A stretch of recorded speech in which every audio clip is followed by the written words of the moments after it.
Yes, so this paper was co-authored by Nick Taylor and John Rogers, both from University of Dundee.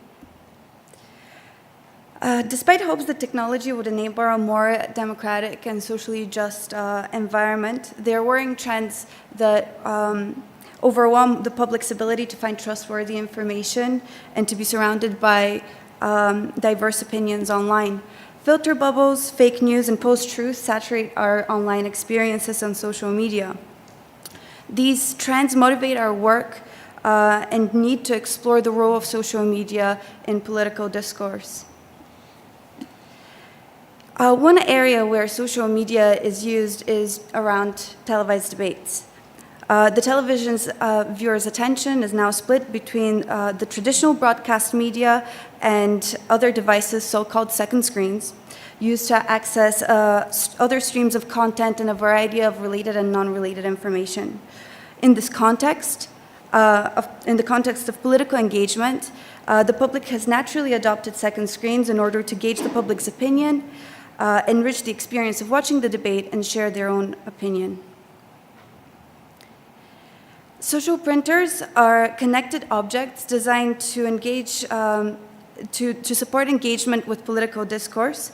They form part of our ongoing research into the use of technology around political debates, aiming to extend the search for political engagement tools beyond the personal device and the second screens and into the Internet of Things, which is an emerging area of technological development within the household. The social printers act as research products designed to address two main questions. How can physical devices be used to engage people in political discourse around televised debates? And what can we learn about existing social networking and second screen applications through these devices? We used a research through design approach using IoT probes as research products, which are inquiry-driven, in situ, finished, and independent research artifacts. They were used both to explore the behaviors and interactions that occurred between the participants and to stimulate a level of reflection about the experience of talking to others during political debates. The social printers are physical devices that create a pseudonymous social network between households during televised political debates. Through two studies, one conducted around the Scottish parliamentary election and another around the EU referendum, both in 2016, by displacing the interaction from the conventional second screen, we were able to observe that the printers were actually successful in encouraging the participants to share their thoughts and to create a personal social experience. So the objects themselves were just composed of an electric imp and a thermal printer. Each of the printers that were given to the households had different colored paper, which identified each household to make the network pseudonymous. And on the front of each object, there was a URL, a unique URL printed out, which led to a simple text entry form from where the participants could write their message and send it out, which sent it out to all of the printers in the different households. So in each study, we had 5 households, and they each took a printer for 25 to 35 days into their household, and we had 2 households which actually took part in both the first and the second study. Each study had a prearranged schedule of 8 programs. They included all of the debates which accompanied the political events, but we also included a few political panel shows in order to bring the number up to 8 for both studies. All of the participants were asked to watch these programs together in their households at the same time, while the programs were airing live. There were 14 participants in total from 9 different households, and all of the participants were interviewed twice, once before and once after the study. The results that we are going to present to you include both the interviews and the conversation printouts. So the first thing that the participants spoke about was relating to the roles and responsibilities that emerged throughout the study. So the participants mentioned that the study was actually quite intense, that they had to split their attention between the TV and the printer. Mint said, when the debate was better, we actually messaged slightly less. They had to make an effort to keep concentrated and to pay attention to the debate that was happening. Pink said, we made an effort to watch these programs and concentrate on them rather than just letting them go over the top of our head. In the households where there was more than one participant, we saw that one of the participants always took ownership of the device and the interaction with the other participants. This meant that what we saw was there was always a primary participant and a secondary participant, but the secondary participant took on a variety of roles as well. Sometimes they would type out the messages that were sent out to the other printers. Sometimes they would just bounce ideas off of each other, and at times, like in the Violet household, the secondary participant would even read through the printouts to select the most important ones. Violet said her partner would read the printer while I watched the programs. He was filtering out the chatter to pick up the main points so that I could reply to them. The participants recalled how the object came to life whenever a debate started.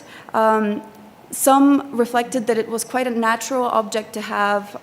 It did not feel strange. Yellow said that it was nice the way you're getting data coming out of just the printer, and you don't have any sort of extraneous things around. You don't have personal profiles like you do on social media. But despite some of the benefits of having a physical object in your household, there were quite a few restrictions that it imposed. Spatially, they had to be in their living rooms rather than watch these debates in any other room in the house. But also time-wise, they had to watch these debates at that particular time. Yellow said it was quite awkward because you needed to have everyone there and available to work. Otherwise, you get into a situation where it's only one or two people, and it just doesn't. Furthermore, there was a fear of unplugging the object. I did not incorporate an on and off switch because the object could have been unplugged, and that created a problem in the households where the other people in the house were not actually participants. In the red household in particular, the participant's husband was at home during one of the debates that the main participant was not able to watch. And he actually got quite agitated by the noise throughout the program. But despite all of these restrictions that the object imposed, it also became a conversation piece. The paper could be passed around and the participants could speak about it, but also the object itself became a conversation piece. So Red said, people that got around the house, this is my wee friend, because it was sitting beside the wee Wally model. Yeah, this is wee Wally's buddy. Furthermore, the data output was perceived as a piece of history, and the object itself created quite a lot of interest with the Red household, where the main participant had children who would go and investigate the object. In order for the discourse to work, many of the participants felt the need to establish a community, a sense of community with the other participants. They felt the need to be friendly with each other. Anonymity in that sense, or the pseudonymity in this case, created a bit of an issue because I used colors as the names of the different households. That actually created some, there were some prejudgments about colors connected to party affiliations or to gender, which was an issue especially at the start of the study. But it also allowed for a lack of judgment about the political views of the other people as well. Yellow said that instead of having a pre-made image or model of who they are, the model gets built through time, through their actual comments. Despite anonymity being associated with abusive behavior on the internet, we did not observe any abusive behavior throughout the study. One of the participants in particular said that she felt stuck with the other participants, and if she agitated them at any moment, the the object would still be in her house, printing negative stuff about her. So there was this ominous feeling that you're stuck with others, which may have aided the participants to be quite polite and nice to each other. But in order to establish a community, the participants explored the boundaries of the group. They often joked with each other in order to explore each other's sense of humor, and they often tried to see what the other people's political opinions are. They reported that they had a feeling of a shared space, and by the end of the second study, some of the participants even started referring to each other as friends. Pink said, you kind of felt that they were coming into your living room. You were sharing this kind of experience of sitting around the telly, probably cups of tea, commentating. There was a wide range of the number of printouts that were sent out, from just 17 from one of the households that had to drop out, which was the Lime household, to 337 from the Red household. The participants reported that they felt the need to keep a conversation going in order to maintain a sense of connection. They reported that they were truthful and honest, but they did feel the need to moderate what they said. Yellow said, I was moderating myself, but not as a result of the platform, because if I was with somebody in the same room, I would still moderate what I said. And the fact that people wanted to maintain friendly relationships actually caused issues when it came to not wanting to offend others. And a particular example had to do with a conversation between the Yellow and the Red household. Red was actually a counting agent for both the Scottish election, the Scottish referendum of 2014, and the EU referendum, of which study she was a part of. And Yellow's idea was that if people are unhappy with the fact that they were given the opportunity to vote on this issue, that they should spoil their ballot papers, and the government might recognize this as a form of protest. But Red, as a counting agent, actually knew the exact figures of the incoming postal vote spoiled ballot papers. Furthermore, she knew all of the data for the past elections, and she felt quite agitated by this conversation. She said, I remember thinking that what I actually wanted to say here is that there's never a high number of spoiled ballot papers. There just isn't. I didn't want to look like I was showing off. I really, really disagreed with that statement, and then I remember kind of going quiet about it here. Girl, just be polite. Other issues with self-expression included that the conversation was too quick, that the participants had to be too focused on both the debate and the printer, and that in order to express themselves, they had to be fairly confident in their own views. The final theme that emerged had to do with discourse. Some of the participants reported that they wouldn't have used social media alongside the debates. Anyways, that wasn't a part of what they normally would have done. But for those that did use Twitter normally, they said that they posted more through the printers than they would have usually done on social media. They reported that the conversation got better with time. Mint said, I think we had better quality conversations on the 6th program, even though we had more conversation on the 4th. As a result of the study, Pink reported that she felt more informed, and Yellow reported that she was exposed to a wider range of views than she would have usually. There was a dramatic difference between the first and the second program, the first and the second study in regards to the amount of conversation that was happening.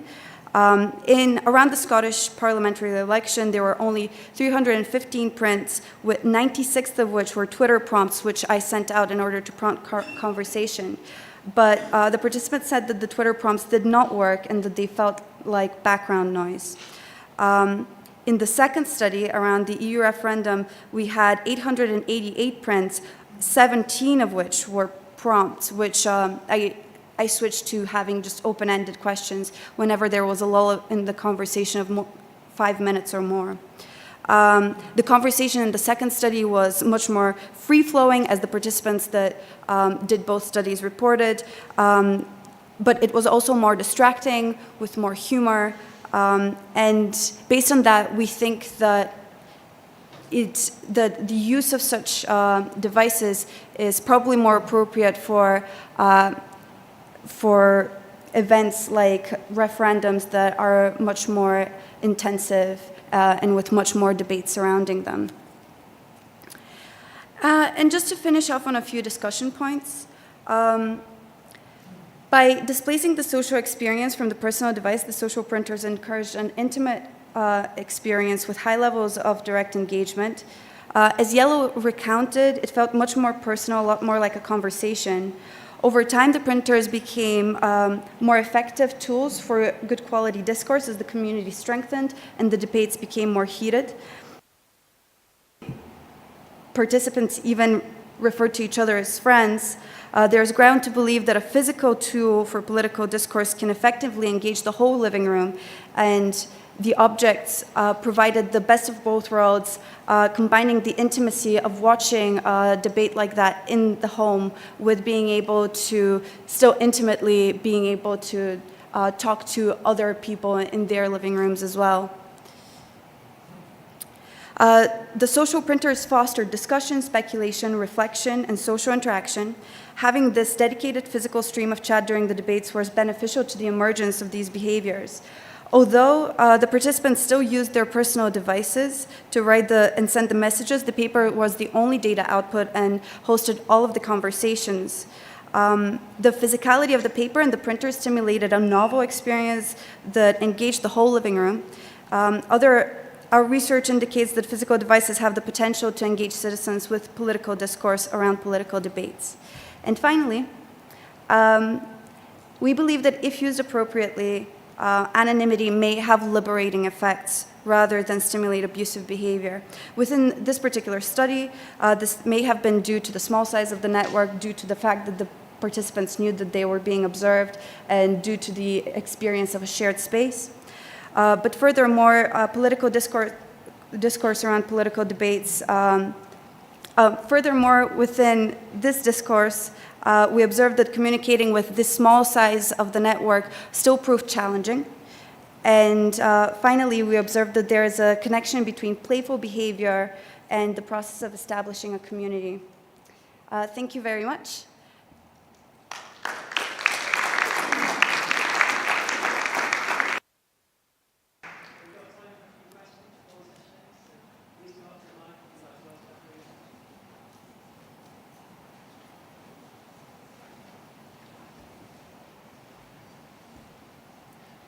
Hi, Katerina. Tom Feltwell, Northumbria University. I wondered whether, because you mentioned there about the other participants in the room who, or rather other people in the room who weren't participants, and I wonder whether you could just talk a bit more about that, how you reconciled the kind of the ethics of people not being involved. So, well, if the person had people in the, it's more interesting actually the way that the participants dealt with it rather than the way I dealt with it, I feel. So in some households, we saw that the participant would, the other person that was not participating would actually act totally differently than they would have if they were not taking part of the study or if they were a secondary participant. So in the Red household, the woman said that her husband would not even talk to her during the debates in order to not interfere with the study.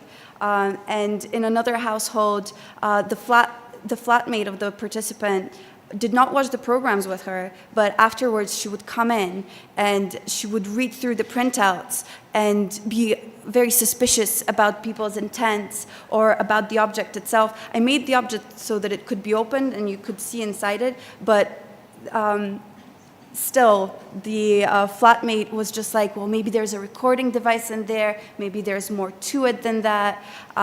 So there was a lot of suspicion on the side of the people that did not actually take part in the study, but were somehow around the object, which was quite interesting. But yeah, I mainly made sure that the ethics covered the person, and I let them deal with the situation. Thanks. Hi, Eric Palmer, Lehigh University. Thanks. This is really interesting and fascinating on a number of levels. I want to ask about the focus of your evaluation. Most of it hinges on the kinds of experiences that were enabled by the system, particularly its physical instantiation and its materiality. Other people running the same kind of study would have, say, analyzed the transcripts of the messages that people sent back and forth to look at something like the quality of the political discourse. Yeah. And I was wondering if you could speak to your decision in terms of where to focus in the evaluation.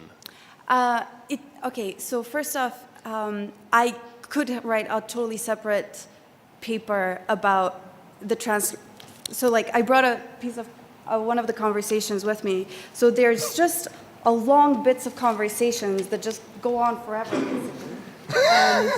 And every single person had one of those in their house, and they would like cut them up and like talk about them.